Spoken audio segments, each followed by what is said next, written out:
టాటా జొన్న పూతలా ఉంది. రావట్లేదు.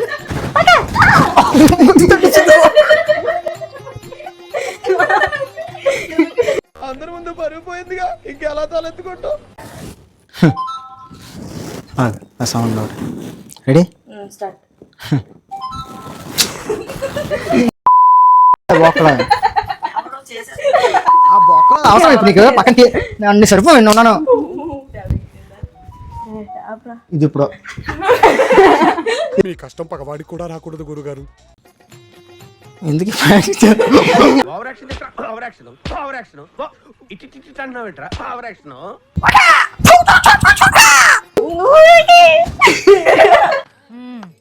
సరిపోయారు ఇద్దరును. సాగుతుంది మీకు అలాగా. తెలుసు బొక్క కాదు, బొక్క అంటే బొక్క అంటుంది. ఒక్కొక్క సీన్ ఒక్కొక్క డైమండ్ లా ఉందని చెప్తుంటే నా కళ్ళంటే నీళ్ళు వస్తున్నాయి.